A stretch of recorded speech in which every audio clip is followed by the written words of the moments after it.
And Amy, I'm happy to have Yes. Bret Baier as our next guest because I know we have a lot of important national political matters to discuss. But we've got Fox and Friends on one of our monitors. Yeah, and what is that? I'm very concerned that Geraldo Rivera either has some kind of thyroid problem or he's turning into a werewolf. Maybe there's another season of True Blood coming out, and I don't know. And he's been cast. I don't know, but I want to express concern. And There's maybe that's something something. off. Maybe There's- that's something that Bret Baier should look into. Yeah, something not quite right about Geraldo Rivera's new look. Oh man! Wow. Bret Oof. Baier, host of Fox News Special Report, Monday to Friday, 5 p.m. Chicago time.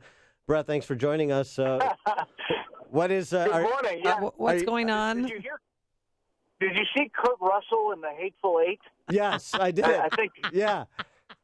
I think maybe Geraldo's trying. Yeah, I see. I think he'd look better spattered in blood with that look, like Kurt Russell in Hateful Eight. Okay, I just wanted to raise the issue. I don't know. I mean, it could be a stylistic thing. I don't know how you kids in New York do it, or in the Beltway, but I just noticed it and It's expressed something. concern. It's something you can't unsee. No. It's hard to miss. Yeah. Yeah. Well, he's, always au courant, that Geraldo. All right, on to political matters, Bret Baier. Rounding out his team, particularly in the area of intelligence, is Donald Trump yesterday with the announcement that former Indiana Senator Dan Coats is going to be his director of national intelligence. Interesting sequencing. Trump, Wall Street Journal story yesterday that Trump is looking to maybe rethink and reorganize DNI, maybe shrink it. It's become a little bloated. And then you immediately follow with the Dan Coats announcement. I presume that means Dan Coats is on for the implementation of a recasting of DNI.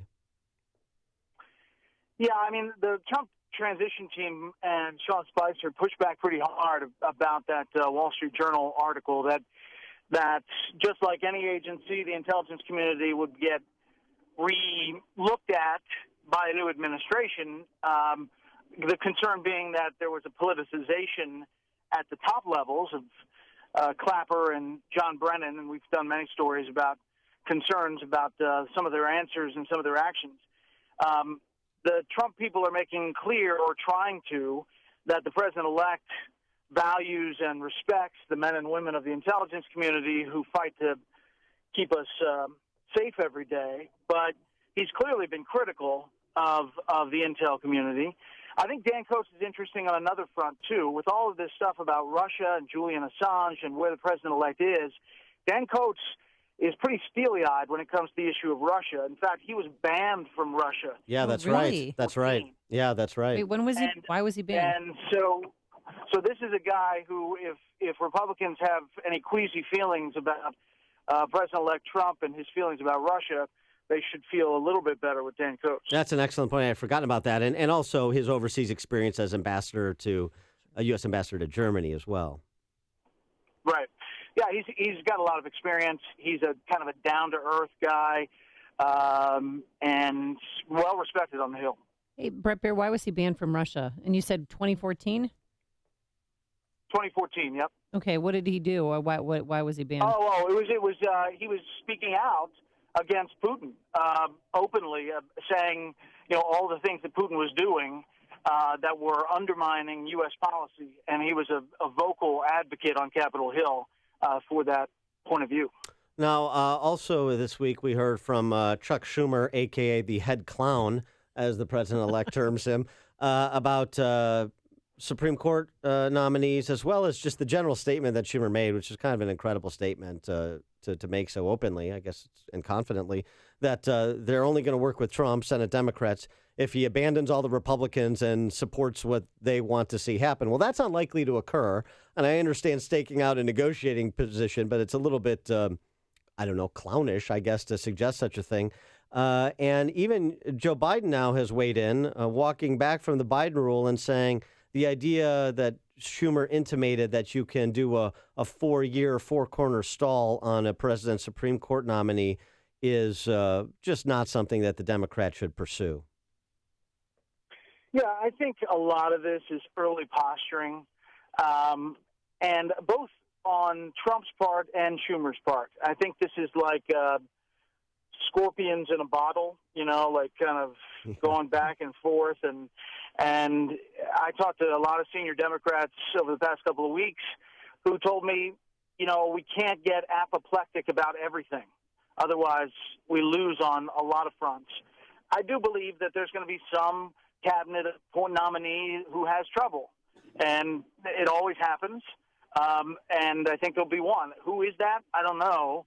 But, no one would have thought that Tom Daschle would have had an issue in the Obama administration when they were coming in. Yeah, it's interesting I know it's difficult to handicap, but I think it'll be somebody that is not received a lot of attention except within kind of really policy geekish circles on both sides. And thinking about Democrat constituents, my guess is it's not going to be Rexon, as I have labeled him. It's not going to be Rex Tillerson. Yeah. It's going to be... I don't think so. It's going to maybe Scott Pruitt. Pruitt at EPA because of the nature of the greenies within the Democrat coalition, but also Betsy DeVos at education, because the teachers unions and the public sector unions are so tethered to Democrat leadership and vice versa inside the Beltway and nationally. It seems to me that that's where they may want to stake out some battleground. Well, they'll definitely give her a big problem, but DeVos, there is a unification on the Republican Party. I mean, Jeb Bush is a big defender and supporter of DeVos and charter schools and the whole deal. So she'll have some challenge, but I bet they circle the wagons to get her through. And why is Donald Trump dragging his feet on announcing a VA secretary, and who's still in the mix? Well, you know what? There are a number of names that are out there, and there's really not one that is rising to the top. Admiral Thad, oh my gosh, escaping me. A number of guys they looked at, brought in, and they've got a business guy. There is a decision that they don't want to move too fast on this because they believe it's really crucial that they get this one right. And because of all the things that Trump said on the trail about the VA. So I think they're going to take their time, and there is not one name that has risen to the top. It's Admiral Thad Allen. Thad Allen, yeah. right. Thad Allen, sorry, thank you. And this is important to Midwestern states like Illinois. Ag Secretary, some rumblings about former Georgia Governor Sonny Perdue. Any insights there in terms of Ag Sec? That looks like it's heading that way. That was the last we had heard. Expect, that to probably get announced before, I would say probably early next week. I think there's going to be the focus on this intel briefing today that he's getting about Russia. Mm-hmm. And I think it'll be fascinating to see what comes out of it, because they're pretty adamant, according to that hearing yesterday, about Russia's involvement in the hacks leading up to the election. And you always have to be careful not hacking the election or the vote tally, but these John Podesta and DNC hacks. Well, right, and that's what even Clapper made clear under questioning from Senator Tom Cotton yesterday. And it seems to me, and I'd be curious what kind of Trump advisors are saying to you privately, or Trump supporters on the Hill are saying, rather than getting into, do I believe Julian Assange versus the intelligence community, or do I have questions of the intelligence community, or complimenting Putin?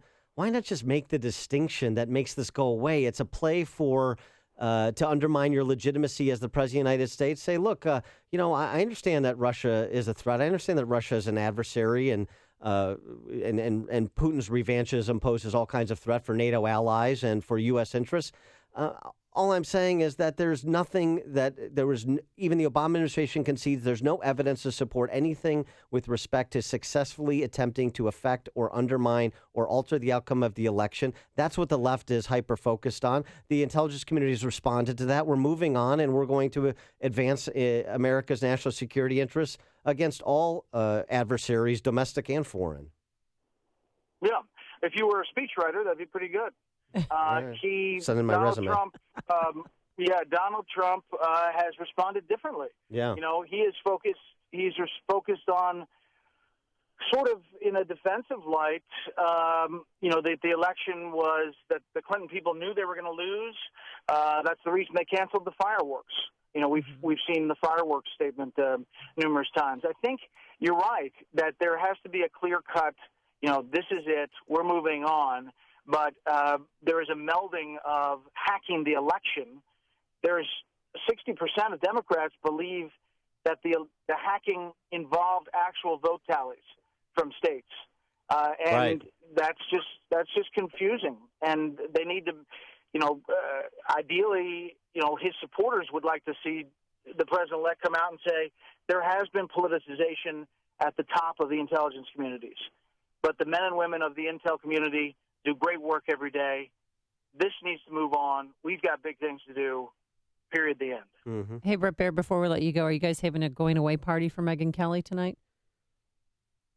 In New York, I think they're having a little shindig. I'll say something on my show. I'm really happy for her. I think she found what she wanted.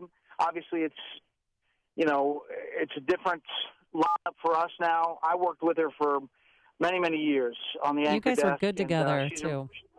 She's a real pro, and I look forward to working with Martha McCallum, who's also a real pro, and it'll be interesting. She'll be anchoring with me on Inauguration Day. Very, very and good. One more thing. Yes. Start my book tour. Oh yeah, right.